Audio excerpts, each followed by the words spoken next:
So this is session 2 of the Meet Writable series. I am Tess Ritchie. You may have gotten emails from me if you have interacted with Writable. I am a former teacher and work on customer success here.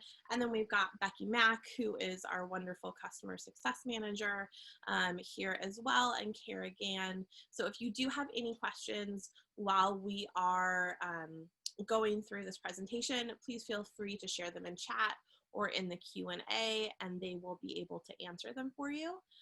So today we're really going to talk about how to effectively teach literacy online. We're going to talk about how to transition between the classroom, hybrid, virtual, how to make that transition easier, and sort of fill our toolbox up.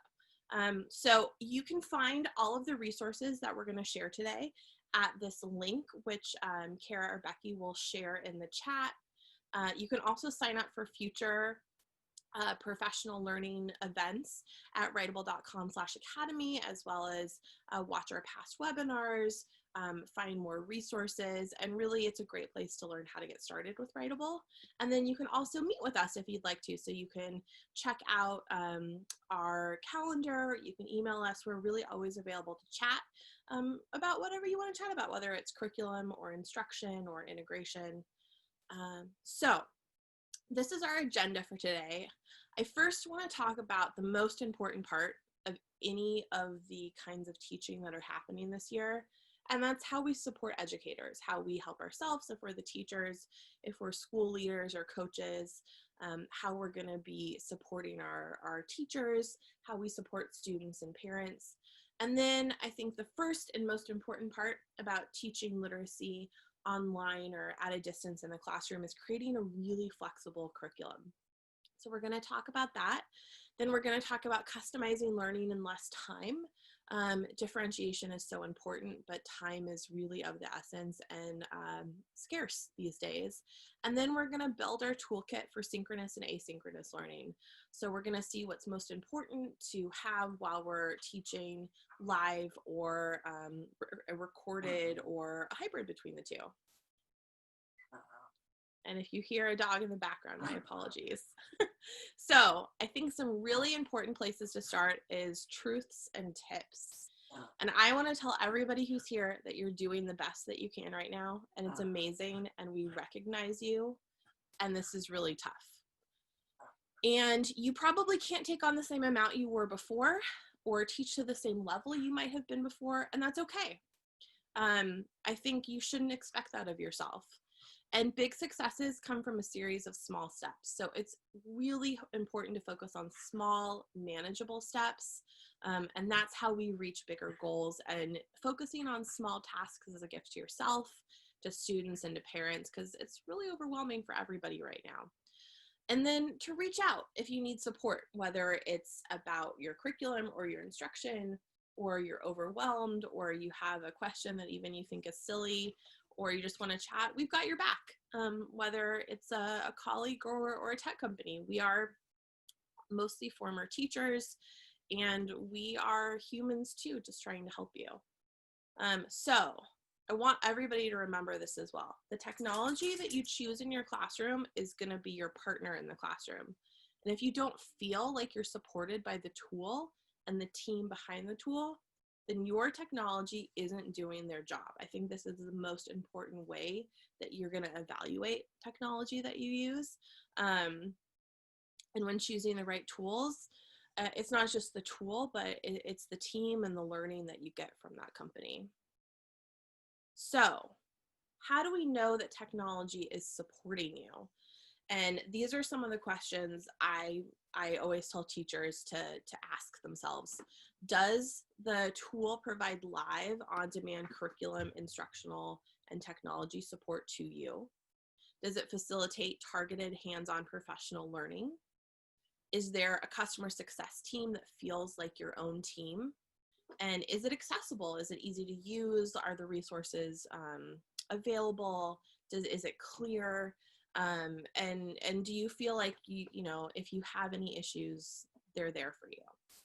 So I want everybody to have that view and that lens when looking about teaching online and using tech tools. So first, we're going to talk about creating a flexible curriculum.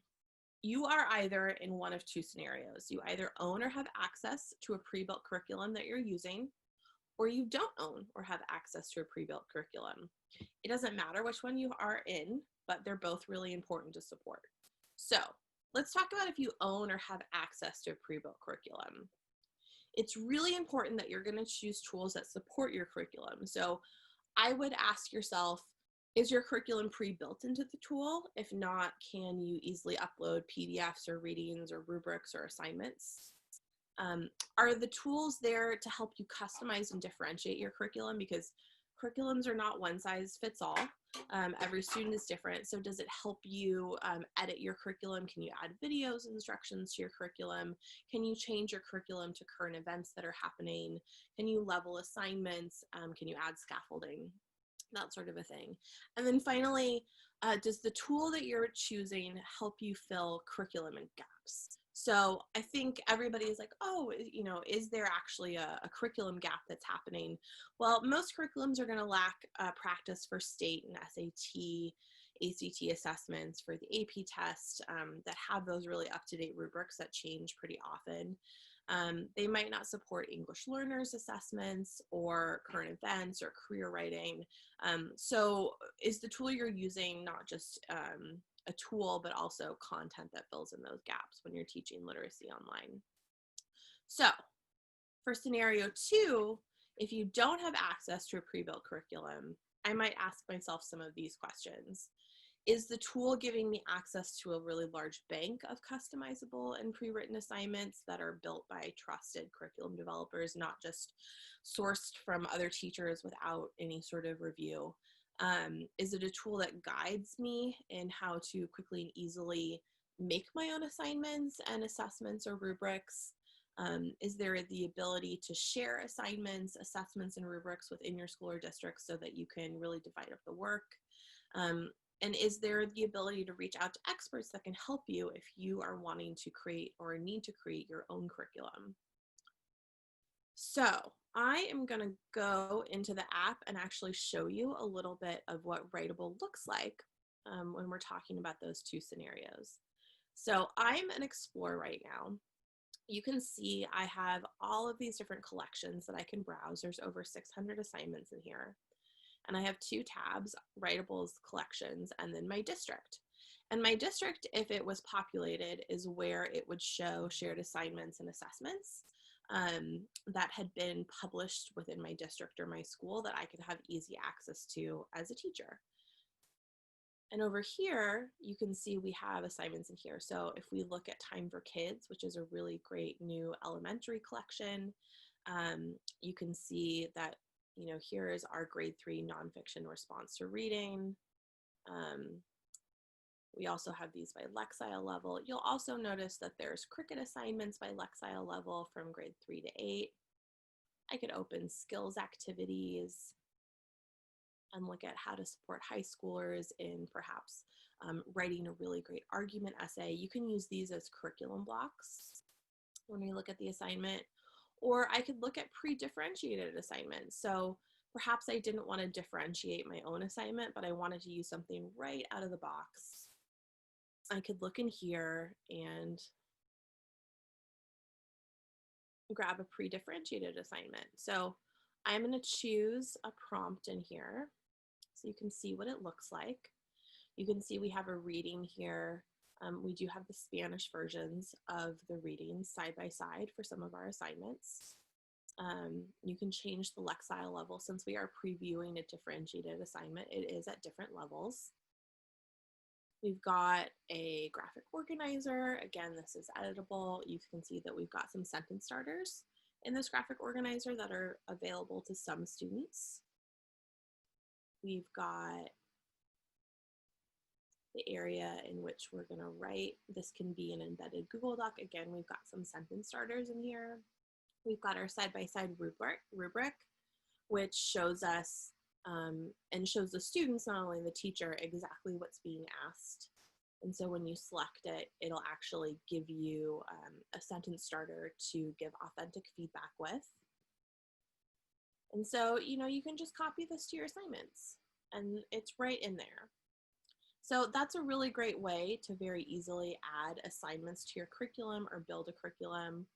Or we can go back to Explore and we can actually make our own assignment. So let's say that I just didn't have a lot of time and I wanted to make a really simple, quick, but pedagogically sound assignment to teach current events that might be going on. So I am going to choose the kind of assignment in here. And let's say I want to do a response to reading assignment. So I, had chosen or had read a really great piece in New York Times Learning earlier. So this is going to tell me how to do it. I can paste in my reading or upload it, write my prompt, and then choose a rubric or create my own. So to do this really fast, let's say I want to paste in my reading. And I was over here earlier on the Learning Network and I thought, oh, that's a really great prompt to ask students, do you care who sits on the Supreme Court and should we care? And going into the assignment, I can see that it's having a student opinion pre-written that's almost a model of what a student can write. And then it also links into this article. So I'm just going to copy and paste this article right into Writable. You notice it'll even grab the pictures.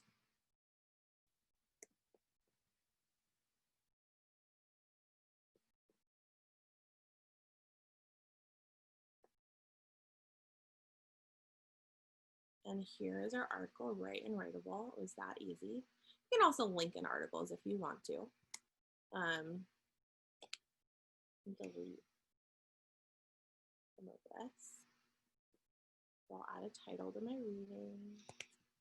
And then I will move forward with writing my prompt. So I'm going to write the same prompt that I saw over here that I was really curious about. Do you care who sits on the Supreme Court and should we care? So really, we can do a very simple quick write. I could link in a video in here if I wanted to. And now I'm going to pick a rubric. So this is really great. This is a rubric explorer. If you do have district rubrics, they'll appear in here as well. Let's say that I'm doing this for middle schoolers. This is an argumentative piece of writing.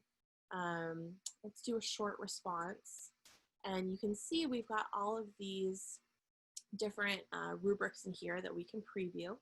So if I wanted to look at an op-ed practice for organization, an opinion letter, they are all in here. You can preview them and then edit them later if you like, but let's just choose this rubric. And we'll call it our Supreme Court assignment. And there it is. It's really as easy as that to make a pedagogically sound assignment really quick that we can assign out to our students. Do we have any questions so far? Is there anything that's come up that I could answer live? No, not at this time. Great. Okay, so I think now it's important to talk about customizing learning. So why would we, what's the importance of customizing learning here? Well, I always look to Carol Ann Tomlinson. She is an amazing expert. And she said, differentiation is classroom practice that looks eyeball to eyeball with the reality that kids differ, and the most effective teachers do whatever it takes to hook the whole range of kids on learning. So there are some truths when it comes to differentiation. We know that students' needs vary, and it's important to recognize and support our student needs. We also know this is easier said than done, and it's much harder to do in person than online. That assignment that I created is at one level for one kind of student, but maybe it's not the kind of assignment that's going to fit everybody in my class.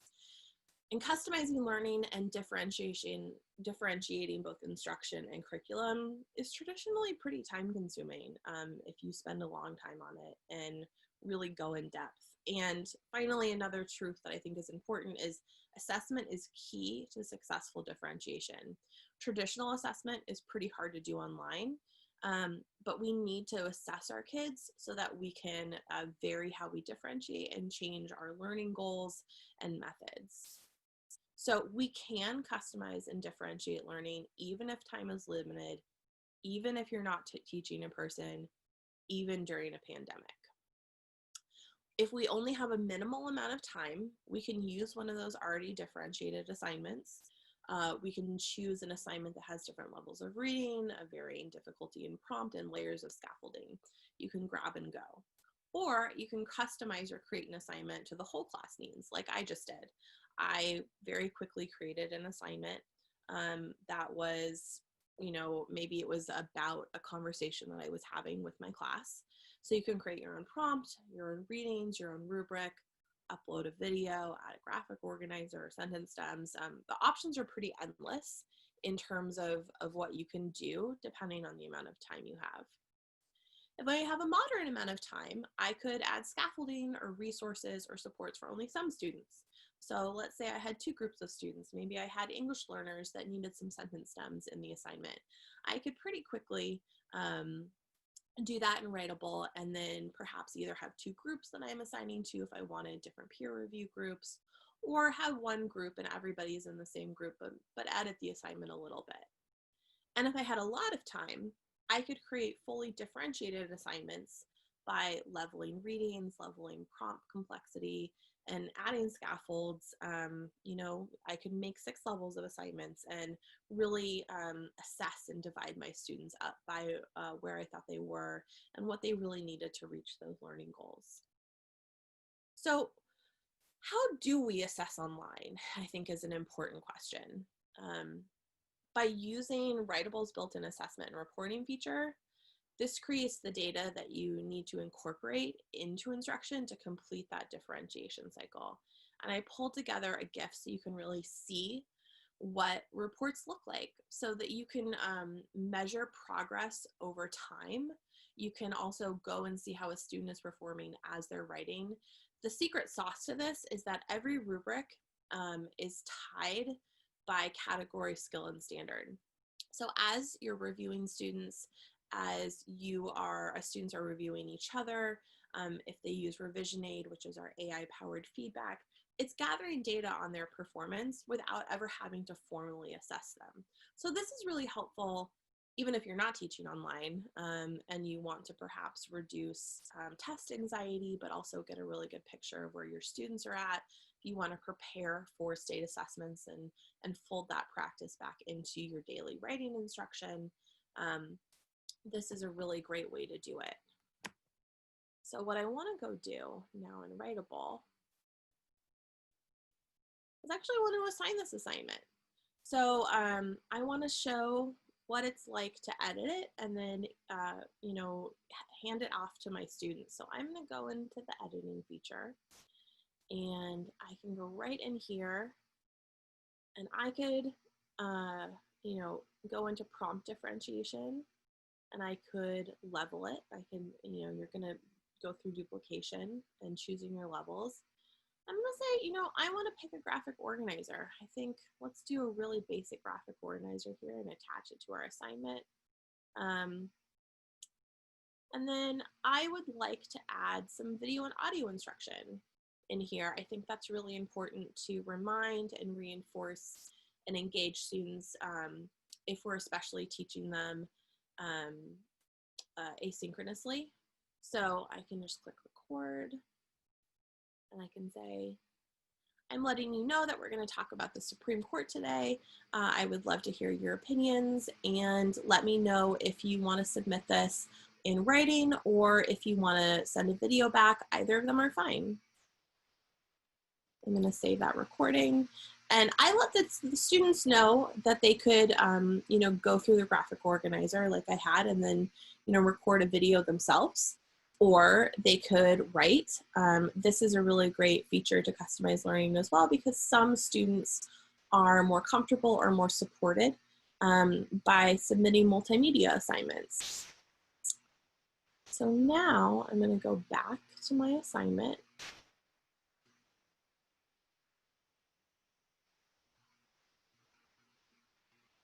And I'm going to assign it. And I'm actually going to assign it to me, because that's a really important part of our next step. And I'm going to choose Writable's editor. I'm going to do some self-review. And there we go. So let's talk about our toolkit. It's really important that we have not only our curriculum and that we not only know how to instructionally differentiate, but we actually have some things in our back pocket when situations come up for teaching synchronously and asynchronously. So, what are some synchronous teaching tools? I think one of the most important ones is that the tools that you're using integrate with your LMS if you're using any sort of organizational tool or word processor or add-on that your students are already comfortable with. You shouldn't be having to use a tool that doesn't connect back to everything else. So does it sync your rosters and your grades and your assignments with Google Classroom or Schoology or Canvas or Microsoft Teams? Can you write in Google Docs if you want to and your students are used to that? Can you use Grammarly if that's a tool that your students love to use? And also, can your tool provide an easy way to model how to complete an assignment and use the technology from start to finish? So students aren't likely to complete their writing during class time. We've seen a huge shift in Writable when it comes to the time of day that students are writing. And so it's really important to spend class time getting them ready to do their work when our class time is really minimized, which is why I assigned this assignment to myself. So when we assign this to myself, if perhaps I was on a Zoom with my students, I could show them exactly how they were going to complete this assignment before sending them off to do this at home or in a classroom at a distance. So I'm going to click right in here and go to model as a student. And all of a sudden, I'm on a student dashboard. This is what Writable looks like for students who are going to write. So I can go into read and write, which is my assignment here. I can see this article all the way over here. I can highlight it if I want to and say, you know, important to remember. And I can look at this video instruction and I can, you know, state my claim. I believe it is important, right? And then I can check and submit how I feel about that. I can also, you know, play. Include transitional words and the words that are here, and if I submit it, I can self-review. So self-review is a really important tool when you're teaching students who are going to go home and review themselves, because you might not be available to give them feedback in the moment, but we can guide them on how to give feedback to themselves and how to give feedback to others. It's really important that we have a multifunctional feedback tool. So I can read this, this checklist. I can select this. I can give myself a comment. I can submit it. And then I can switch right back to my writing if I wanted to continue working on my graphic organizer. If I wanted to revise it right now. I could also have multiple readings in here if I wanted to. I could print this reading if I wanted to read it offline as a student. I can enlarge the reading. And this isn't a really new tool as a student to learn if I'm really familiar with using a word processor already or using graphic organizers. This is pretty self-explanatory and the user experience is pretty similar. So I'm gonna go back over here and let's talk about some asynchronous teaching tools. So it's really important when we're teaching asynchronously that we have support for offline learning. And this might be printable readings and student writing like we just saw, the ability to submit a picture of your handwritten work or to submit a video assignment or audio assignment. For accessibility, it's really important to have Spanish and English navigation, text to speech, that scaffolding piece we talked about. And these are ways that we can support our students when we can't be with them in person or near them and supporting them. And then it's also some important things are having that video instruction that we did to remind and reinforce and engage students. And then the feedback engine, which we were talking about. So we have our peer and self-review. So we have live feedback. Teachers can actually go in, see how many words a student has written if they're live in the app, provide some casual in the moment conferencing. The teachers can leave audio and video messaging for students. There's AI-powered feedback for revision recommendations, and you can even access originality checking to help students cite their sources. So this can all be really helpful when it comes to teaching our students and providing support and instruction when we're not with them in person. So this, I think, is the most important question, and that is a difficult one sometimes, is what tools do we need to support that transition between virtual, hybrid, and in-person learning?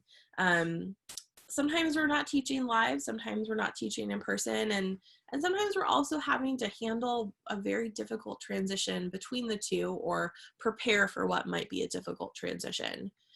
And so I think we know that teachers only have so much time, and so to choose a tool that is not only supporting both types of learning, but those transitions, you know the tool is going to be comprehensive and robust, so that you can use as few tech tools as possible.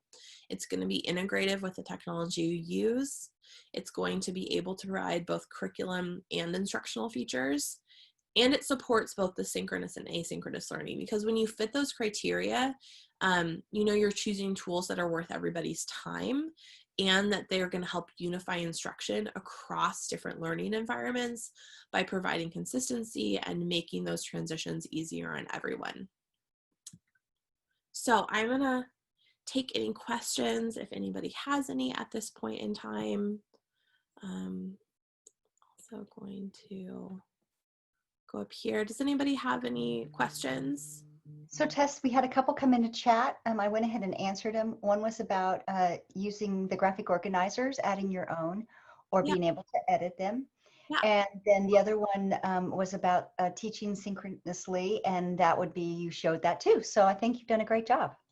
Awesome. Yeah, you know, it's hard to teach live, and then, you know, also difficult to teach live. By live, I mean it's hard to teach live when you are teaching over Zoom or trying to stay really far away from your students in a classroom. So, you know, finding the right tools are important, but also knowing how to use them. Again, you can find any of the resources that we shared today at this link, bit.ly.com/Meet series. You can sign up for future events. You can explore this recording will be there tomorrow. You can explore past recordings. Becky and Kara are soon starting really wonderful make and takes, which are hands-on professional learning that are small group, where you're going to focus on a specific area like creating rubrics and learn how to create your own rubric during the course. And you can always connect with us. So if you do want to meet and chat further about anything that we talked about here, you can totally email us or schedule a meeting with us at this calendar link. And thank you everybody for joining.